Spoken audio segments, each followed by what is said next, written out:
नमस्कार, मैं मिथिलेश वाजपेयी आपके सामने प्रस्तुत हूँ प्रतियोगिता नंबर 1 सितंबर 2020 के उत्तर लेकर। हमारी संस्था न्यू इंडिया फाउंडेशन के तहत झांसी साइंस क्लब चलाया जाता है, जिसमें हम बच्चों को विज्ञान के प्रति रुझान लाते हैं और उनको विकसित करते हैं कि वो विज्ञान को जो हमारे आसपास है उसको समझें और बेहतर रूप से उसको अपने जीवन में उतारें। इसलिए हम ये प्रतियोगिता प्रत्येक माह आयोजित करते हैं। आइए जानते हैं पिछले माह क्या प्रतियोगिता रही, क्या प्रश्न था। हमारा प्रश्न था सितंबर में, भारत में बालिकाओं के नाक कान छेदन क्यों किए जाते हैं, एंगेजमेंट में रिंग क्यों पहनाई जाती है, शादी के बाद महिलाओं को सिंदूर, बिंदी, पायल, बिछिया, मंगलसूत्र आदि पहनना क्यों आवश्यक है। ये सामान्य सा प्रश्न था जो हमारे घरों में मिल जाता है। आइए इसका जवाब ढूंढने की कोशिश करते हैं। पहली बात कि नाक कान छेदन क्यों किया जाता है, तो आप ये जान लें कि प्राचीन विज्ञान के अनुसार हमारे मनुष्य शरीर में लगभग 72,000 नाड़ियाँ होती हैं। ये नर्व्स कई पॉइंट्स पर जुड़ती हैं, कई पॉइंट्स पर इनके गुच्छे बन जाते हैं और इसी प्रकार ये पूरे शरीर में हमारे संचार प्रक्रिया को पूरी तरह से चलाते हैं। इसी के तहत नाक और कान में कुछ ऐसे बिंदु होते हैं जहाँ पर इनके कई पॉइंट्स होते हैं जो हमारी पूरी बॉडी को अफेक्ट करते हैं।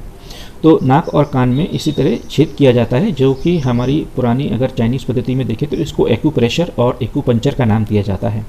आज भी चाइना में लोग बिना बेहोश करे ऑपरेशन कर देते हैं इसी पद्धति से। तो कान में कई ऐसे पॉइंट्स होते हैं, कई जगहों पर होते हैं, लेकिन कॉमन से पॉइंट्स यहाँ पर छेद किया जाता है महिलाओं को और पुरुष को, दोनों को ही, ताकि उनका कुछ ऐसी नर्व्स होती हैं जिनको पंचर कर दिया जाता है, जिसकी वजह से इफेक्ट पड़ता है और एंटीबॉडीज़ बॉडी में ज़्यादा डेवलप होती हैं। और ये एक पुराना तरीका था इम्यूनाइजेशन करने का, यानी कि रोगों से बचाने का। तो ये दोनों में ही, महिलाओं पुरुष में, लेकिन बहुत बारीकी से किया जाता था। और यहाँ पर जो नर्व्स होती थी उनमें पेन वाली नर्व्स, यानी कि जो हमारी सेंसरी नर्व है वो नहीं होती थी, इसलिए खून निकलना और दर्द होने का सवाल पैदा ही नहीं होता था। आज भी जो लोग करते हैं वो जानते हैं। और पुरुष और महिलाओं को हम जानते हैं कि लेफ़्ट साइड और राइट साइड में ज़्यादा उनके कैरेक्टर्स कंट्रोल किए जाते हैं, इसलिए मेल्स की पहले राइट वाला कान छेदा जाता है और फीमेल अगर हो तो पहले लेफ़्ट वाला उनका कान छेदने की प्रक्रिया की जाती है। इससे आगे इम्यूनाइजेशन की प्रोसेस बॉडी में सेल्फ इनिशिएट हो जाती है। दूसरा प्रश्न कि शादी में इंगेजमेंट के टाइम पर फिंगर में जो रिंग होती है वो क्यों पहनाई जाती है। तो फिंगर में रिंग पहनाने का भी एक्यूप्रेशर का ही रोल है। इंडेक्स फिंगर में एक पॉइंट ऐसा होता है जहाँ पर दबाव डाला जाता है, जिसकी वजह से एक नर्व होती है वो दब जाती है, उसकी वजह से ब्लड का सर्कुलेशन अफेक्ट होता है और जो भावनाएं होती हैं वो थोड़ी सी ज़्यादा कंट्रोल में आ जाती हैं। इस तरह से पुरुष के जो कैरेक्टर्स होते हैं और महिला के कैरेक्टर्स होते हैं वो एक दूसरे के प्रति आकर्षित हो जाते हैं और जो भावनाएं होती हैं पुरुष तत्व की और स्त्री तत्व की वो ज़्यादा प्रभावशाली हो जाती हैं।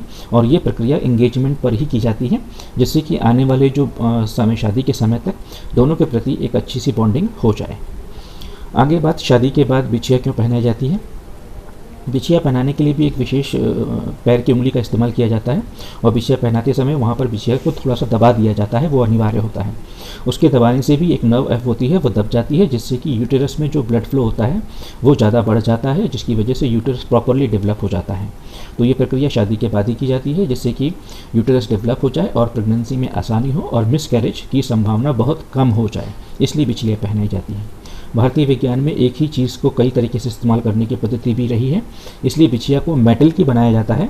मेटल की बनाने की वजह से जब पूरी रात भर जब महिला स्त्री जो होती है सोती है, सुबह जब उठती है पहली बार ज़मीन पर पैर रखती है तो उसकी बॉडी में जितने भी चार्जेस होते हैं वो बॉडी अर्थ में चले जाते हैं, जिसकी वजह से उसकी बॉडी में जो पॉजिटिव और नेगेटिव एनर्जीज या चार्जेस होते हैं वो बैलेंस रहते हैं और किसी भी तरीके की इम्बैलेंस, हार्मोनल इम्बैलेंस उनकी बॉडी में कम होते हैं। नेक्स्ट आता है पायल पहनाई जाती है।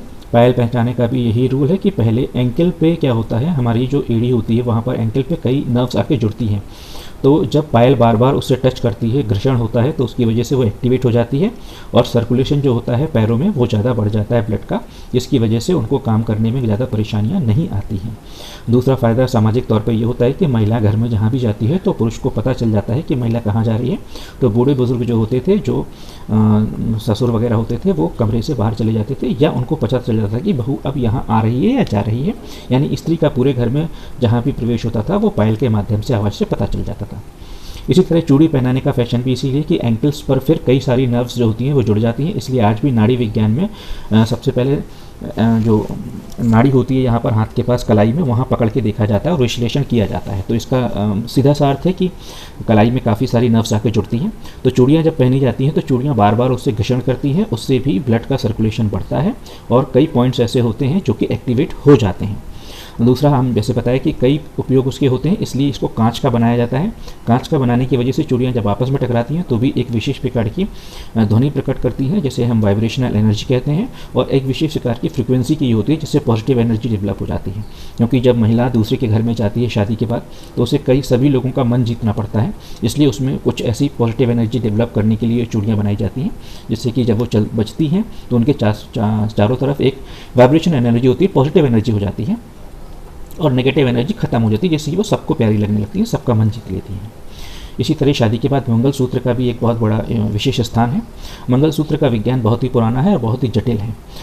हमारी जो मानव शरीर, उसमें जो 72,000 नाड़ियाँ हैं, उसमें से कई नाड़ियाँ ऐसी होती हैं जो पुरुष तत्व को प्रदान करती हैं और कई नाड़ियाँ ऐसी होती हैं जो स्त्री तत्व को प्रदान करती हैं।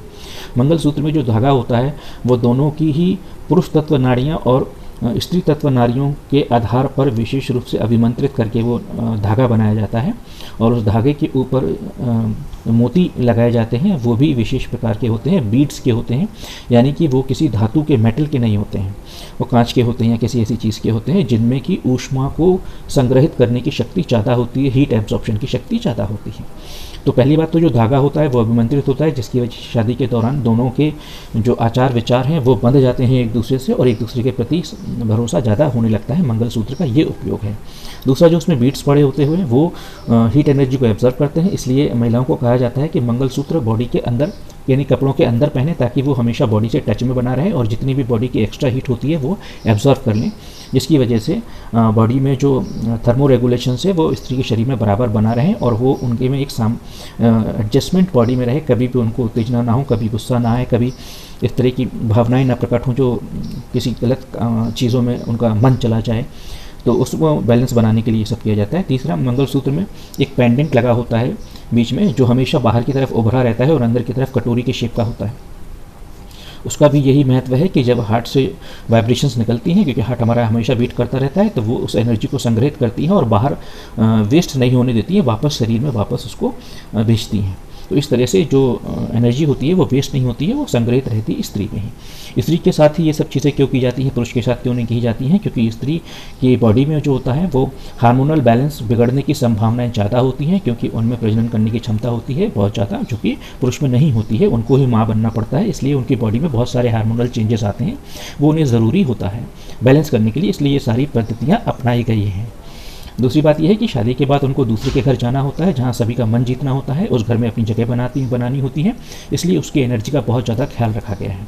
तीसरी बात, समाज में उनको बहुत ज़्यादा पुरुषों की अपेक्षा समाज में ज़्यादा काम करना पड़ता है, घर में ज़्यादा जिम्मेदारियाँ निभानी पड़ती हैं, इसलिए उनका संतुलन बना रहे, उनकी मानसिक स्थिति अच्छी रहे, उनकी बॉडी में संचार व्यवस्था, ब्लड का सर्कुलेशन अच्छा रहे, इसलिए ये व्यवस्थाएँ की जाती हैं। आशा है आपको बहुत ज़्यादा इससे प्रेरणा मिली होगी।